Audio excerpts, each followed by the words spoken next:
No, and we have those approved. But if you ignored that good. Yeah.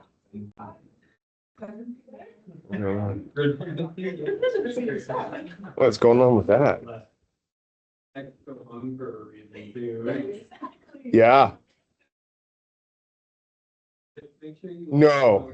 It's on my list to follow up with them. They emailed me yesterday, and so I'll follow up with them just with what our plan is. I think we're aiming just to have the design done by December and then casting early next semester. We did talk about that, yeah.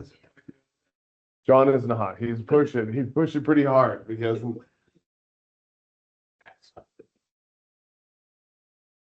I've gotten one. Wait, no, you didn't hear what I said. I said it wouldn't be a bad idea if you guys cast the week before classes. Yeah. Then there's no, Yeah. so then there's no issues with actually going out there. What's wrong with his camera?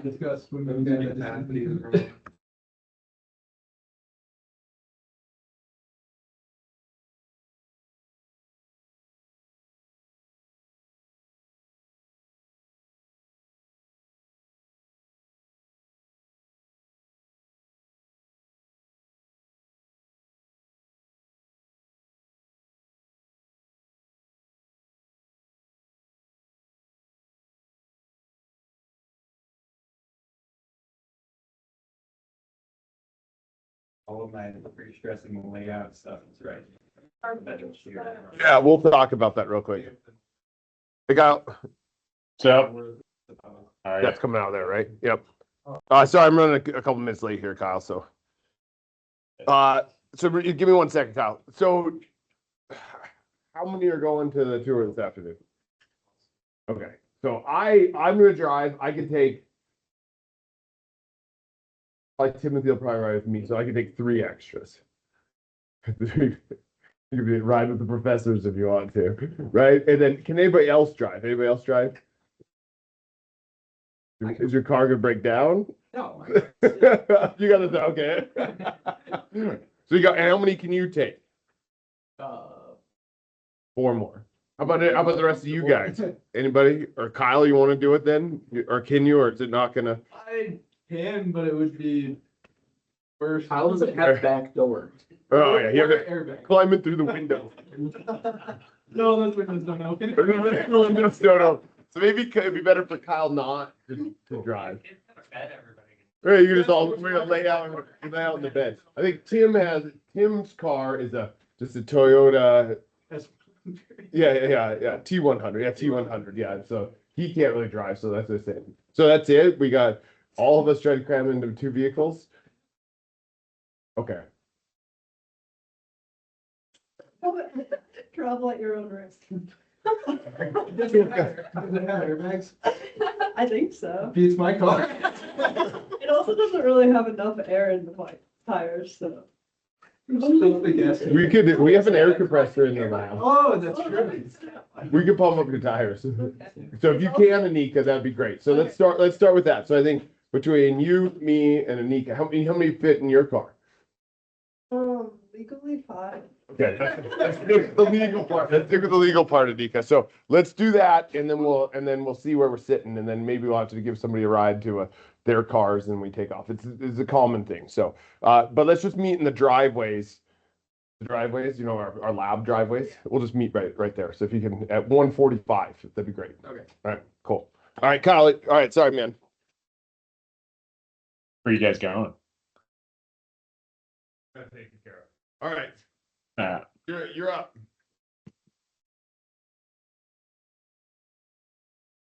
You hear us? yeah, give me a second. I'm trying All right. No, that's right. I just. to share my screen here. Where's Gavin today? At a wedding. Slackers.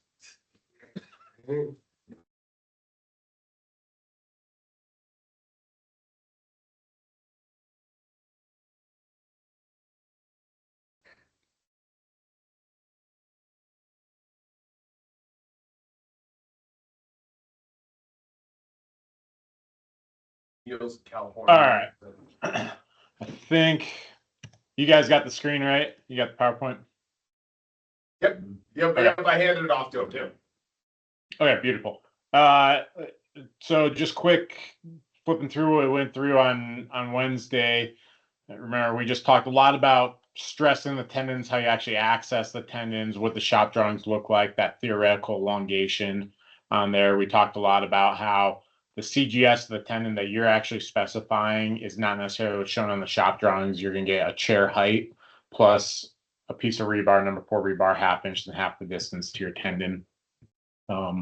We talked a lot about the anchorage zone and just how much force is in there and how it's so important to be designing for some sort of reinforcement behind that anchorage zone on it. And then we talked about, at the end, we kind of talked about the losses on the tendons, right? You start at 33,000 pounds. Then at the end of the day, you end up right around 26.8 kips of final effective force on that tendon, rounded to 27 just for easy math on there. And those losses, some of them are immediate. So when you first let go of the tendon, it's trying to suck back in. And those wedges, as they suck in, they're going to lose 3/8 of an inch. And then you're going to have the friction of that tendon because it's unbonded going through the sheathing vertically, and then wobble, which is just a friction loss except for horizontal. They just call it wobble for all your sweeps. And then that elastic shortening of the concrete. Those 4 losses are going to happen immediately, right? You're going to have the friction as you stress it. You're going to have the seeing of the wedges, and then the P over A of the slab shrinking in a little bit is going to happen.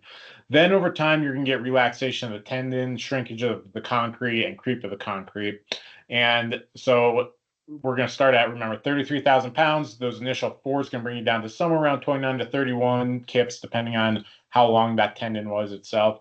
And then over time, you're going to lose another 2 to 4 kips-ish as you get those long-term losses on it. And remember, a shorter tendon is going to be more susceptible to those losses because that seating of 3/8 of an inch, that ratio is quite a bit more.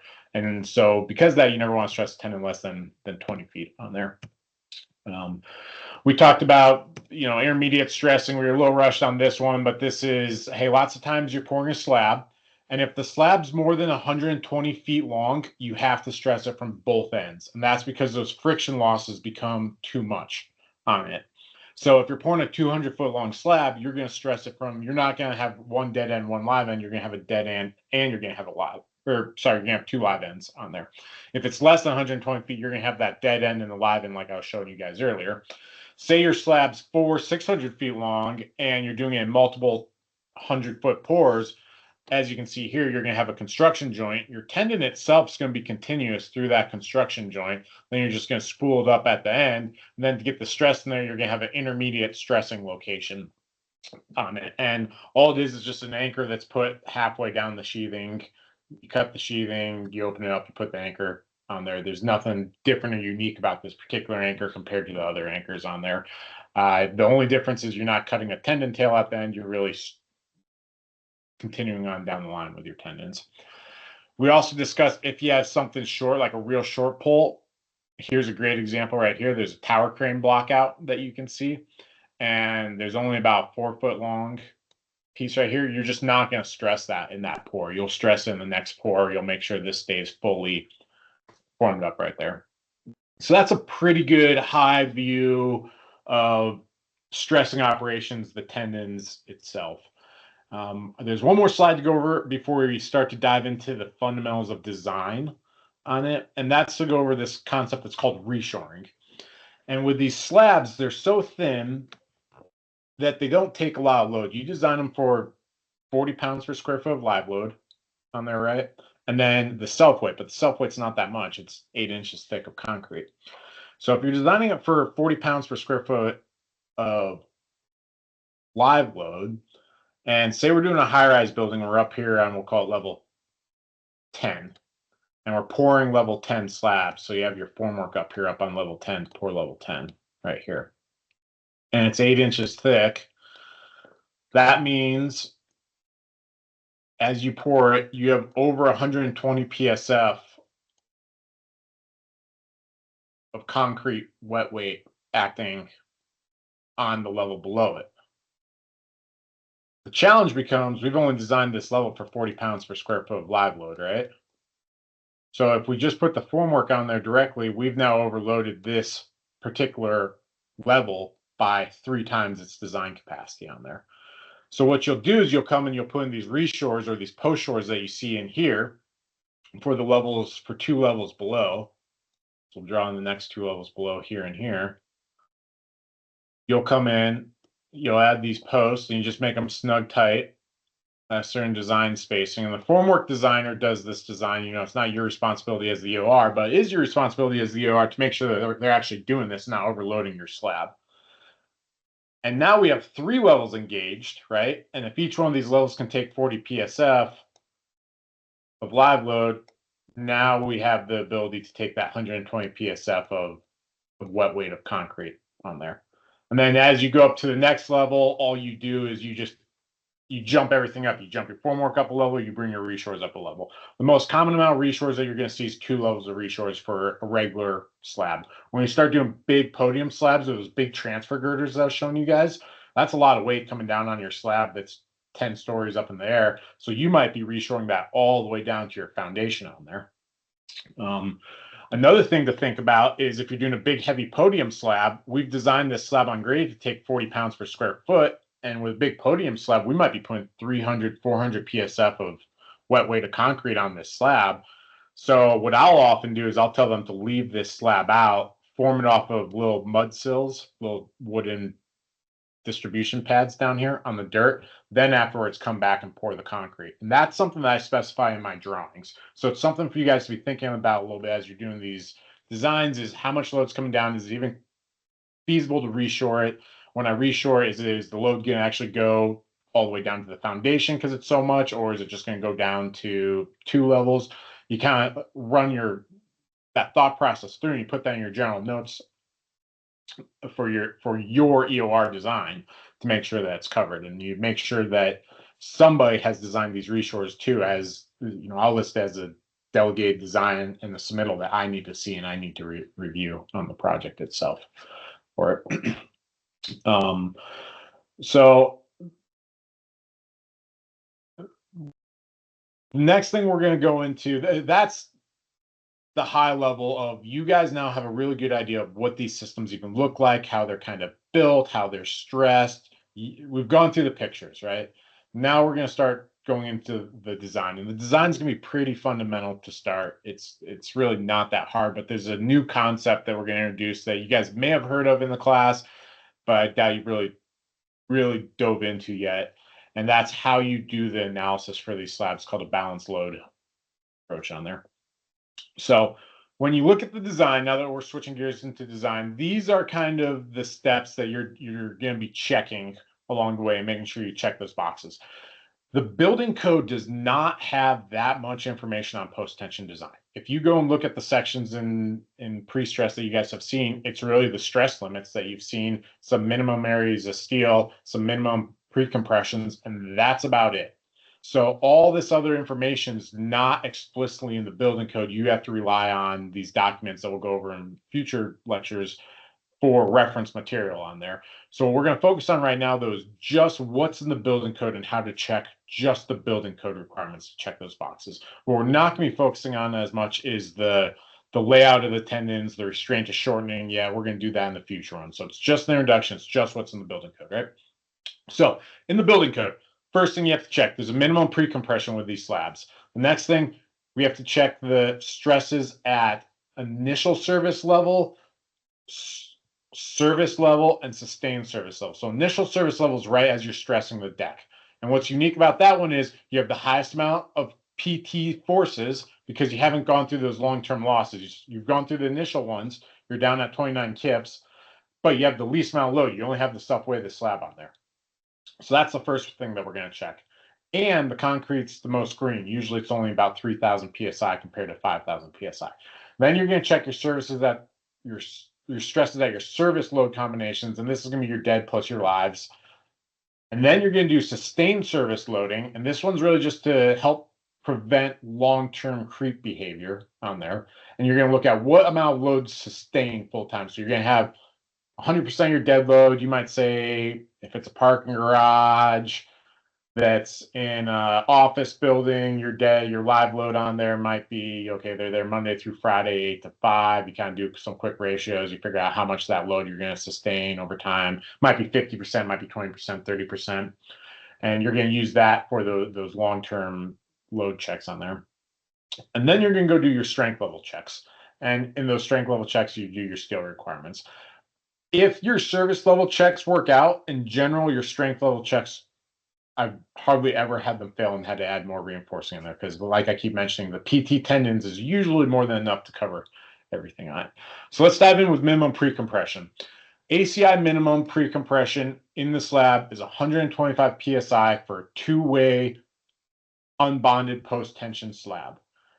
And that's a theoretical P/A. So you're going to look at your equivalent frame width in each direction. Make sure if it's 8-inch thick slab and say that the spans 27 feet from column to column, you're just going to go 8 inches times 27 feet times 12 inches per foot to convert that to inches times 125 PSI. Now you have a force. You can divide that by 26.8 kips, right? And now you have your minimum amount of tendons you need per the building code. What this was based off of, the testing that was done in the 70s.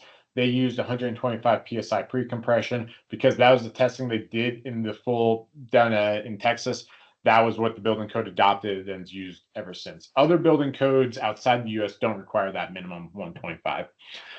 It's a theoretical P/A. It's not an actual. It's your job to detail the restraint to shortening to make sure you're getting about that 125 into the slab. My experience, though, with PT slabs is if you start with 125, you're not going to have enough tendons to balance your slab, get the right load balance, and get the service checks to work out. So I say at absolute bare minimum, start at 150. I actually start all my slabs at 175. That's what, my quick thing is I go, what's my trib area times my thickness times my 175 divided by 26.8. Boom, I know how many tendons I need to put in that column line. That almost always works. Sometimes I have to juice it up a little bit on there. So I say the minimum that I'll let anything go out on our drawings is 150. And one of the reasons for that is they're going to break a couple strands out in the field. And if they break those strands, I want to give them the flexibility to say, okay, we haven't exceeded this code limit of 125. You're still good to keep deleting. So I make sure nothing goes out the door, not being less than 150 as a hard minimum, just office standard.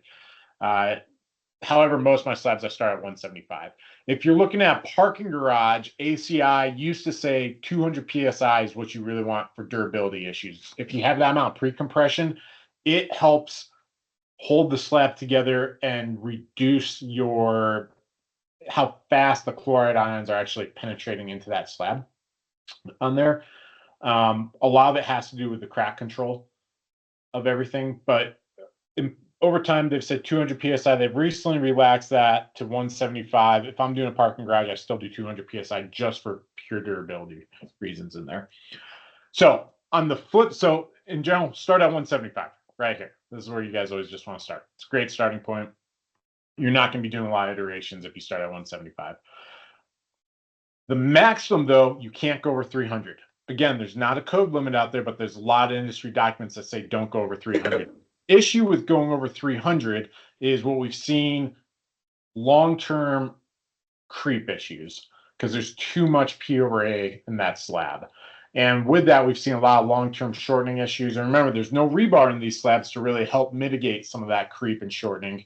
So empirically, it's been shown over the years, slabs below 300 P/A perform very well. Slabs over 300 P/A perform poorly. If you design a slab over 300 P/A and starts having issues, that's the first thing the lawyers are going to go after. That's the first thing I usually check when I get a slab across my desk that's not performing well on there. Beams, you can go a little higher. You can go up to about 500 PSI. And the reason for that is in beams, you have a lot of steel. You got your top steel, your bottom steel. So you do have some resistance. You have a stiffened cross section when it comes to shortening, because that steel also has to shorten, which it's not moving as much. And so, it's not going through any of the behavior that the concrete is, but it is through strain compatibility moving some. But that allows you to go up to about 500 PSI on there. Again, I'm repeating myself, but in general, just start your slabs at 175 for it. Okay, so the next step, we need to go lay out a PT7. We got to figure out which direction we're going to put the banded tendons and which direction we're going to put the uniform tendons. This is a podium slab that I did. This is exactly this is a process that we do. The very first thing we do is we take the plans in PDF and we draw the banded tendons in blue, the uniform tendons in red, and then we do the opposite. We flip them and we talk about the pros and cons of which way makes the most amount of sense. Sometimes there's a very scattered column layout, so it makes a little more sense to put your banded tendons along that scattered layout than your uniform tendons are kind of going over them. Similar framing out to a one-way slab, but remember, we're not acting that way behavior-wise. And so it just makes more sense to lay out the tendons that way. Other times, all things might be equal. If it's a perfect rectangle slab and all things are equal, put your banded tendons in the longest span direction. What I mean by that is, say in this direction, we have 30 feet. And say in this direction, we have, I don't know, 25 feet. If all things are equal,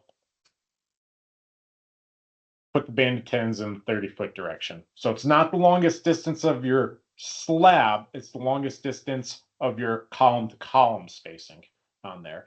And the reason for that is if you look at any plate bending model, if you were to look at a like FEA plate bending model, your max stresses are going to occur on your column lines. And it's a little counterintuitive. You think your max positive flexure is actually going to be happening like mid-span out here, but in reality, it's happening right here on that column line. And obviously, if we have a longer length, we're going to be seeing larger moments along that longer length. And we're banding all of our tendons together. So the majority of our uplifts happening in that central region right here where the max stresses are occurring. Versus in the uniform in the other direction, it's going to be picking up kind of mid-span there. So all you're doing is you're concentrating your uplift forces that you're getting from the PT tendons where you're seeing the max positive flexural demand, which is going to be mid-span along your longest span direction, right? So that's if all things are equal. But what we do is we print it to PDF, we lay it out in both directions, we put both up on a computer screen, and we have a conversation about which way should we do it, pros and cons. We also look at restraint shortening and all those. And then that's the route that we go about doing our tendon layout for. And that's what I'd recommend for you guys too when you start looking at these slabs. They're not just your classic academic box looking slab on there.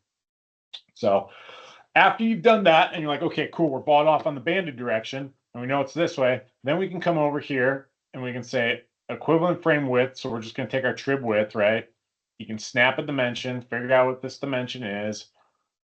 Again, we'll call it, I don't know, 25 feet. Just be consistent. Then you can say 25 feet times your slab thickness times 175 psi pre-compression divided by 26.8 kips per tendon. That's what we keep talking about, right? That 26.8 kips is your final effective. That's what you're doing your design for. And then you're going to see that comes out to 35.7 tendons. And you're just going to round that up to 36 tendons right there. And then you're going to do the same thing in the uniform direction. And then in your uniform direction, as I'm doing my model, I'll space my banded tendons every 3 feet, or my uniform tendons every 3 feet in my FEA model. And the reason why I space them every 3 feet is now I have a known tributary width that I can work with where I can do the same math. Okay, well, it's 3 feet times 175 psi times 8 inches thick. This one's going to come out to some oddball number. It's going to be 1.34 tendons or something like that. And that's fine because this is not the reality of how they're going to install in the field in your uniform tendons. They're not going to do it every 3 feet. They're going to figure out the spacing they want to do. They might do 3 tendons, then 4 tendons, then 3 tendons, then 4 tendons, or some pattern. So for them, I'm going to give them, on my drawings, I'm going to give them, I need so much kips per lineal foot. And I might say I need, I don't know, 27, actually I'll use a different number. 34 KLF per lineal foot. And then they'll figure out the spacing on there. But for my FEA model, I'm going to keep it at 3 feet so that I can put in that oddball number for my tendon count in my FEA model on there. So that's your initial starting point, right? And then you're going to go in, and what you're going to do is you're going to always exit your tendons at mid depth of your slab, right? So they're going to exit at, if it's an 8-inch slab, they're going to exit at 4 inches. Then I'm going to bring it up to a high point right here. So then my CGS is going to be 7 inches. Then the very first thing I do, then I drop this to my low point mid span, call that 1 inch, back up to 7 inches right here. And I kind of start this layout right off the bat. That's the very first thing that I'll do when I go and I put it in the software. And we'll go over next week, we'll kind of go over actually putting this in the software and we'll run through one of these. But so I start with full drape with all my tendons. Then I run my analysis and then I figure out how much I need to adjust my drapes everywhere on there. But by doing this step right here, if you guys ever do post-tension design in the real world, this step right here will take you maybe an hour, maybe 2 hours. It'll probably save you 20 man hours of work later on from doing iteration after iteration after iteration in the software. This kind of sets you up for success right off the bat. Right here. That's why this step's so critical. The other reason why it's so important is just from the standpoint of it gives you a chance to start looking at the slab for restraint to shortening and different movements that you're going to be seeing with it. Think about how it's going to really behave. Are we going to pre-compression in? Do we need pore strips? All these other in the weeds things there. So, all right. On to the next thing, get into the design. So we've laid out our tendons. We know how many tendons we're going to have. Now we need to actually check the stresses. And when we check the stresses at initial service, service level, and sustained service, we're going to do what's called a balanced design approach. And that balanced design approach, it's an approximate method. It really started becoming widely utilized in the early 90s. And it's not exact science. It's not rocket science. It's really simple. But that's the industry approach for checking service level stresses. And by that balanced approach, what we're really saying is we're balancing out a certain amount of our dead load. And what we're trying to balance out is we're trying to pick up somewhere between 60 to 80% of our dead load. And what that really means is, say we're picking up 80% of our dead load, that means our slab is only going to feel like it's taking 20% of the dead load plus the live load, which means that's why we're able to get away with these span to depth ratios up to 45, 8-inch thick slab spanning 30 feet. Versus if you weren't picking up that, your span to depth ratio would be in the low 20s with your beams or a two-way slab, because it's now supporting that extra amount of weight. And remember, concrete's your highest weight. Most of these buildings you ever design are 40 PSF, maybe 50 PSF. Couple hundred PSF here and there and some storage, but so the majority of your weight is in the weight of the structure, not the weight of the live load on there. So we're going to try and pick up that 60 to 80% of the dead load with our tendons. And how we're doing that is we're doing that through the curvature. So let's just look at this middle bay right here, right? We got the smiley face curvature. Well, what's this thing doing? Because it's unbonded, it's just like a rubber band, right? It's picking up. It wants to strain upwards, just laws of physics, right? The thing's going to try and strain itself out. It's going to try and go upwards. And we want to pick up that 60 to 80%.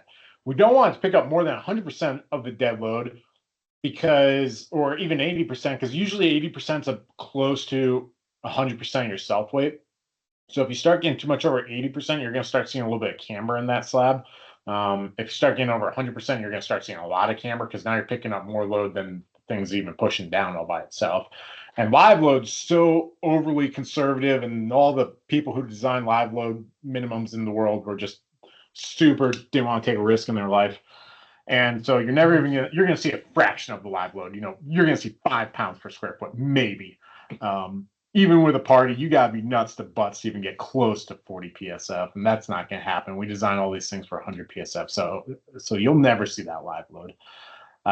Meaning you really want to make sure you're not overbalancing your slab, right? And we're unbonded tendons, so we're picking up from the unbonded perspective of it's like a rubber band trying to pick itself up. And the word balancing, when we're using this balance load approach, we're trying to balance out 80%, 60 to 80% of it. So when you hear the word balancing, load balancing, we're balancing out that dead load. That's what we're talking about on there.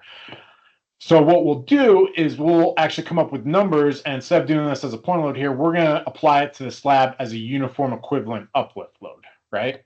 But to be statically equilibrium and satisfy the statics people in the world, we have to put point loads coming down over the columns that are equal and equivalent to the amount of load coming up.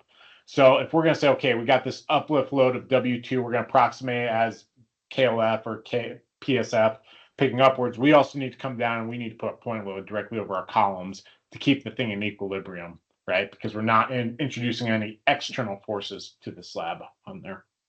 So for now, if we're doing it by hand, we're just going to approximate it as a point load acting down on it.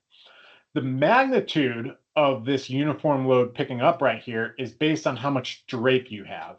And what's different about unbonded post-tension compared to bonded is it's not the distance from your eccentricity, which is, halfway up, right? It is not P times E. It's P times drape.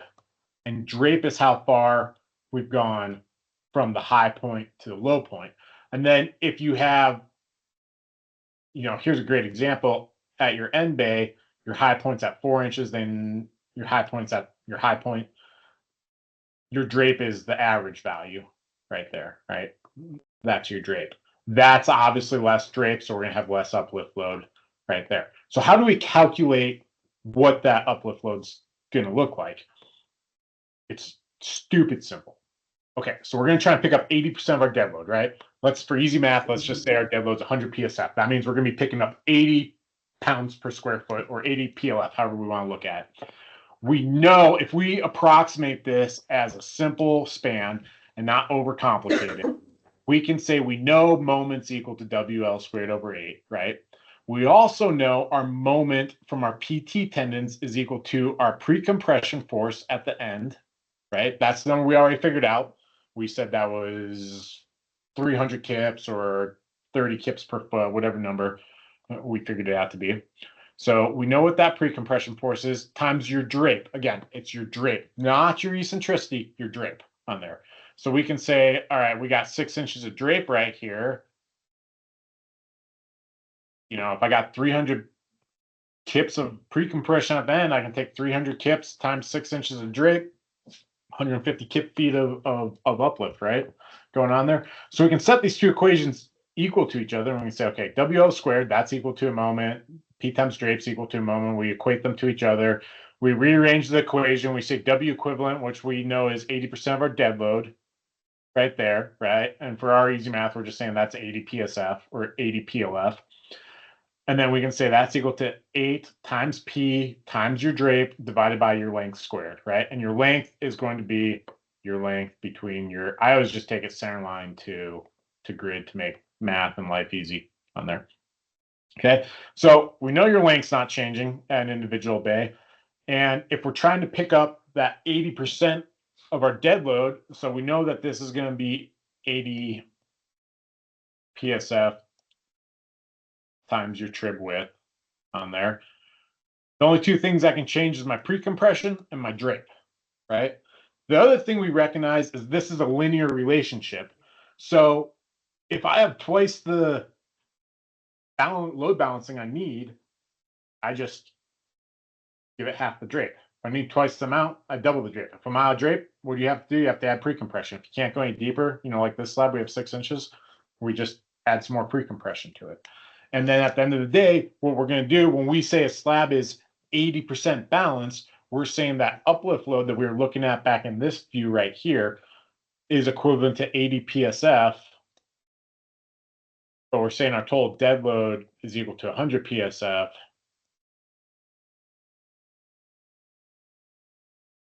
So 80 divided by 100, that's equal to our 80% balance, right? So pretty simple. And you're going to keep adjusting that drape till you're somewhere in that 60 to 80% range. And you're going to go bay by bay and just kind of keep adjusting it. Your bays that are always going to struggle the most are these end bays because you don't get the full drape. You also are struggling on these end bays because if you actually look at the continuous beam behavior, you have your highest positive moment. And lots of times those end bays are your longest span. So those are the bays that usually struggle. But that's how simple load balancing is on there, right? So we've gone through, we've draped our slab, we've draped it to be 80% balanced. We figured out what these uplift loads are going to be that are equivalent to that 80% balancing, that 60 to 80% balance. So now we have a uniform load acting on a slab. We could apply this onto a continuous beam in whatever FEA program you're using, and you're going to come up with a moment diagram. And that moment diagram is just going to be ass backwards compared to what a regular moment diagram would look like, right? Normally, we're used to big negative moment over the columns, and we're used to positive moment mid-span. But because we're picking up, we have this uplift moment diagram that we have going on the slab, right? So that's, if you're doing it by hand, it's that simple to figure out your amount of PT forces at the surface level that are going on there, and then figure out the moments. And you need to know your moments to check your stresses on there. So what we did is we approximated this to be like a true simple span behavior, WL squared over 8, and then we just did point load right in the middle. If you wanted to get fancier and burn a bunch of man hours, what you could do is you could say, okay, we're going to look at the actual curvatures, and there's inflection points in our curvature of our tendon, not our moment diagram, inflection points of the curvature of our tendon. And that's going to happen about 10% of your length off of your support point right there. So if you got 30-foot span, it's going to be about 3 feet off. You're going to have that inflection point in your tendon curvature. Then we're going to say everything in this area is a downwards force, versus everything in this area is an upwards force, versus everything in this area is a downwards force. This way is extremely challenging because it takes a lot of math. You got to do integrations. You got to figure out all kinds of stuff. Nobody's got time for that, especially in the real world. So we just go back to this solution where we approximate it as a simple span, and then we just put a point load right here that's just equal to whatever the tributary width is of load right there to keep it in equilibrium. In lieu of doing that point load, though, you could do a series of uplift and downlift ones. This is more precise. This is more accurate. This is more what's happening in reality, but it's not realistic to do in a professional setting, right? If you look at FEA software, your FEA software is going to actually do this. And this is a snip from the FEA software that I'm using. And each one of these little symbols is a point load. And so circle with this, that's an arrow shooting at us, meaning it's picking up. And this is a PT tendon that's running along this line right here. And so it's picking up and it's telling me the magnitude. It's cutting every 3 feet in the software. And it's figuring out what that uplift force is going to be. Then there's a column that sits somewhere right about here, we'll call it. And then you can see the transition here and here. And this is where within that 10% of our slab width, circle with an X, that's an arrow shooting away from you. So that's a downwards load. You can see where now the PT forces are being applied as a downwards load. So in the more advanced softwares, they'll look at every single tendon and they'll put a ton of uplift loads and downlift loads on your plate FEA model to actually see what it is. But it's applied as an external load to the slab, right? Just like this, we're applying the post-tensioning as an external load to the slab. For strength level, or when we do like just classic beam with rebar, that's an internal force in your slab through strain compatibility, right? This is an external applied load, just like a live load or a dead load would be applied to the slab. So if you were to check your forces, remember a two-way slab has to be uncracked. So one of your stress limits is it can't go above 6 square root F prime C in tension. Meaning if it's uncracked, you're maintaining a gross cross section. Meaning if it's a gross cross section, it's really simple to check your stresses. Your stresses at your extreme fibers is the classic P over A plus or minus M over S, right? Well, we know our pre-compression. That's whatever we figured out earlier, right? We know our area. That's our tributary area. Remember, so if we have a 27-foot wide column to column line, it's going to be 27 feet from column to column times your 8 inches thick. So that's your P over A calc. And we know if we did our job correctly, this better be somewhere around 175. If you're over 300, you screwed up. If you're less than 125, you screwed up. If you start at 175, you're doing your job right. We know what that number is for a stress. We know what our moment demand combo is because we're going to check that different levels, and these are service levels, so it's going to be maybe just dead plus live, or it might just be the self weight, depending on what thing we're at there. That D is supposed to be a little d. And then we know what the moment from our balance load is going to be, which is going to be typically opposite in sign from where our demand is going to be. So if we flip back a couple pages, right? here's our balanced moment at any given cross section. So we could cut right here mid-span and we can say, okay, we have a negative balance moment right there. But we also know from our positive, from our bending of the self-weight of the slab plus additional loads, we're going to have the opposite moment diagram going on. And so you know you have some sort of positive moment right here from your demand loads. So here's your balance loading. And remember, this is from those theoretical uplift loads that we're placing on the slab. Here's your positive moment from the dead loads and the live loads. We're going to hop back to this equation right here. Here's where that balance moment's going to be right here. Here's that positive moment right here. So this one's probably going to be a negative moment if we're looking mid-span, versus this would be a positive moment right there.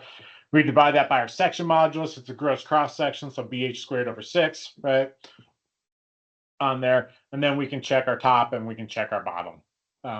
Just like anything in pre-stress, I'm sure you guys have all made this mistake on your homeworks.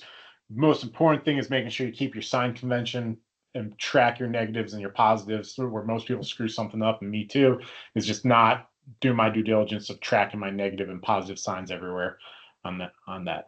So super simple, right? Basic fundamentals of mechanics type behavior. It's gross cross section, so everything's really easy on there. So now that we know how to figure out what those stresses are, now we have to go look at them from different stress states on there. I'm going to skip that slide. So let's look at the initial stressing state.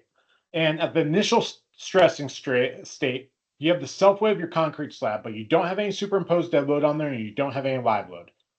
So when you look at that moment demand combo, it's your moment of your self-weight of concrete. That's all it really is on that equation we looked at. Your balanced loading's actually quite a bit higher because your pre-compression right now is closer to that 30 kips because you haven't gone through those long-term losses. You've only gone through the initial losses. So you have the highest balanced load moment, but you have the smallest demand load combo on there. So you're susceptible to seeing pretty high forces throughout the slab on it. This is a snip from the software that I use, and here's the load combos or the load factors I'm using in my load combo. My self dead weight, so this is the slab right here, I'm using 1.0. My balance loading, so this is my PT tendons. I enter in all my PT tendons at 26.8 kips as the basis on there. So I'm juicing it up by 13% to get to approximately what because we haven't gone through those long-term of shrinkage and creep, right? So that's why I'm juicing up a little bit on this one. So that's what that load combo looks like. And these are the limit states that you have to check. You're checking it against green concrete. So you're not at your full design strength. So typically your design strength is going to be 5,000 PSI. I let most folks stress the deck at 3,000 PSI as soon as they get to that 3,000. Some people will hold off to 75% of F prime C, but so you're looking at your F prime CI, and for compression, your F prime C, your stress at your compression state has to be less than 0.6 times 3,000. For your tension, it has to be less than 3 square root of your F prime C, which is pretty little bit of a number. That's 165.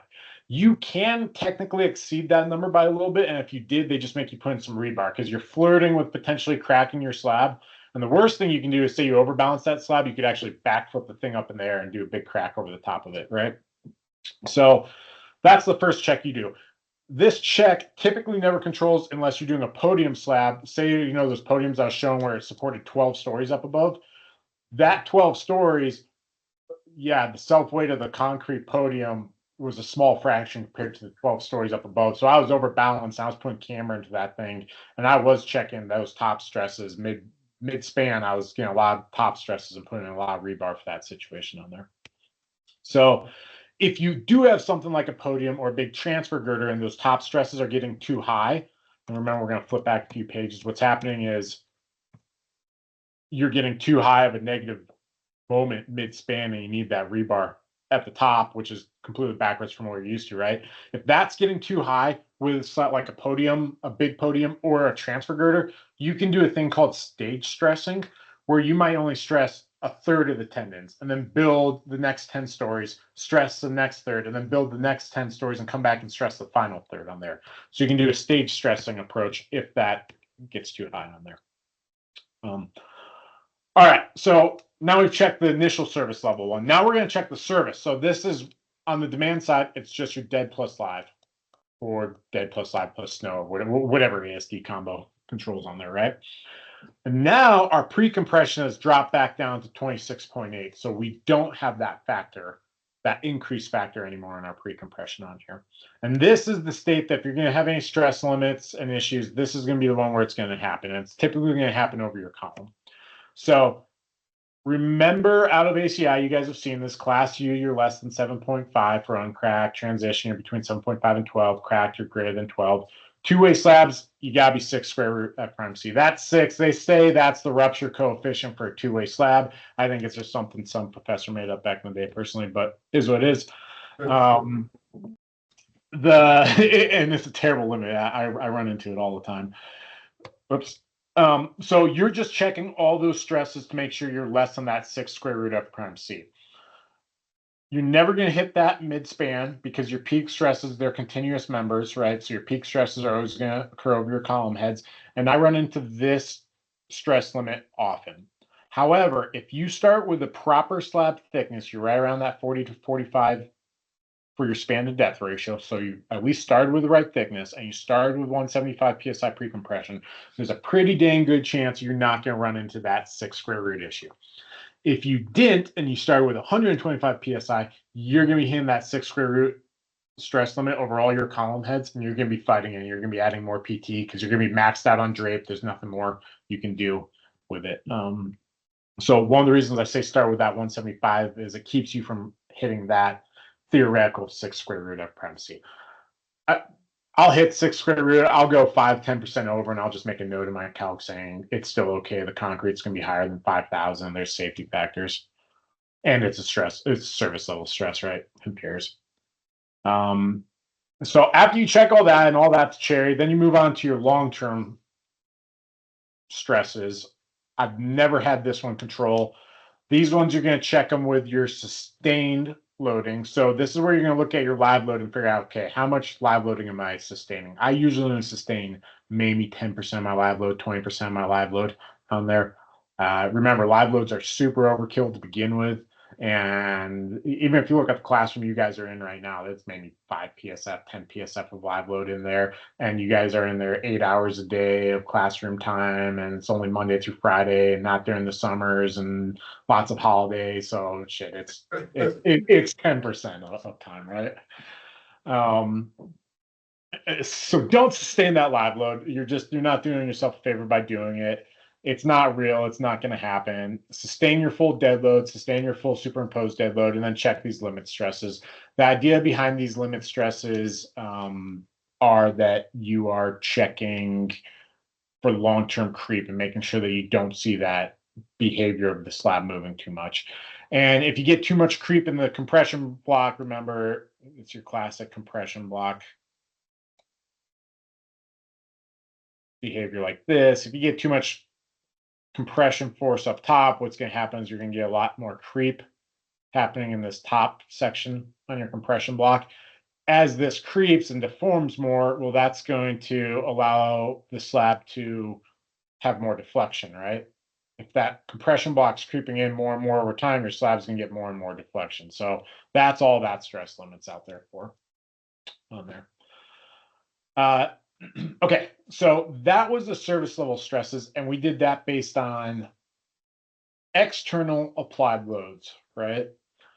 What we'll get into on Monday, and I'll show you just a little bit of it today, is the strength level, where that whole balanced idea, you throw that out the window. Now you have to do it more the classic way of doing it as an internal force. Your PT is now an internal force on your slab. So when you're looking at this, you're looking at the strain compatibility of your cross section, and your PT, for the most part, is applied as a internal load on there. The one thing that we'll talk about that takes a little bit of wrapping your mind around is if you were to actually look at the internal forces now, because we're looking at internal cross sections, we go from P times drape to P times Z. So we go back to the way you guys have been doing it.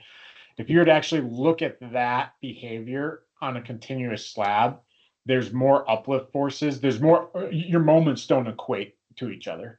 If you're to look at your moments, all your cross sections in there. And so it introduces this theoretical uplift force, but you need something to hold it down. That's your column's going to hold it down. That introduces what's considered a hyperstatic force on your slabs. That hyperstatic force then gets converted to a moment that's applied onto your slabs. And we'll go over how to calculate that on Monday. And that is applied as an external load that's a resultant. It's a secondary force because it's a resultant that happens after you stress the slab. So sometimes you'll hear people call them secondary moments, which I try not to call it secondary because that gets confused a lot with P delta and seismic and all that stuff. But the reason why they say secondary is they say secondary as it's a secondary force to the main thing that's happening. The first thing that's happening is you're stressing your deck.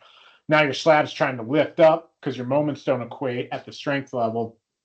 And now because it's trying to lift up, there's a force that gets induced to hold it down in your column, a tension force. Well, that force that gets induced to hold it down now induces a moment across your slab. It's a secondary effect to the behavior on everything as we go in there. So that'll be the concept that we go over further on Monday on there. So Hey, Kyle, I have a quick question for you. When you know, earlier when you're doing the hand counts, right? And you were just, you were assuming that it was just like a single drape and you were getting rid of the secondary curvature, right? You weren't assuming that, you were assuming this, right? Yep. So if you go through and calculate your stresses, do you really do that? And then like, is that, because you're making an assumption there and then you're checking your stresses if they're okay, but your assumption was different than what is actually going on? Or is this just kind of some preliminary counts and then you put it in a computer program and then it'll do the real counts? Like, what, you know what I'm saying? yeah, in the real world, Yeah. you don't actually do a calculation, so the software does it all right there for you. In the I'm trying to understand what the hell's going on world, when you approximate this way, so there, forget about the behavior of the slab itself for a second with the continuity. What we're trying to say is we know there's some P times A. We know there's a magnitude of drape. Forget about the curvature of the tendons. We know there's a magnitude of drape right here. And because there's drape, there's uplift forces being introduced. So we're saying P times our drape is going to induce an uplift force on there. And then we just do the simple moment. You could try and do it as a long span beam, but that I truly don't know how you calculate that. Yeah. But you apply it as an external load, but it's not an equilibrium, right?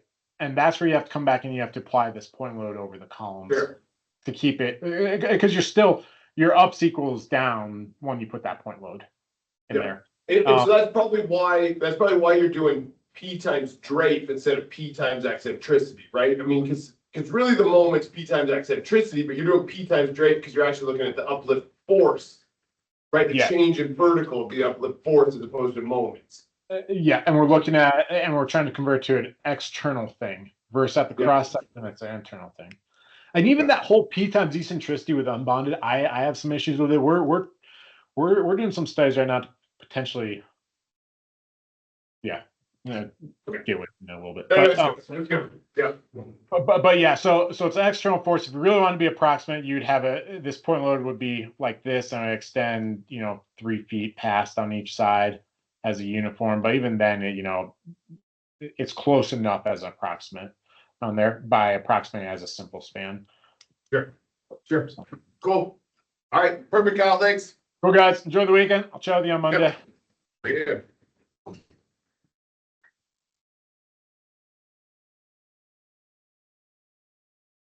Kira, can you drive to Livingston? Sick. We'll throw in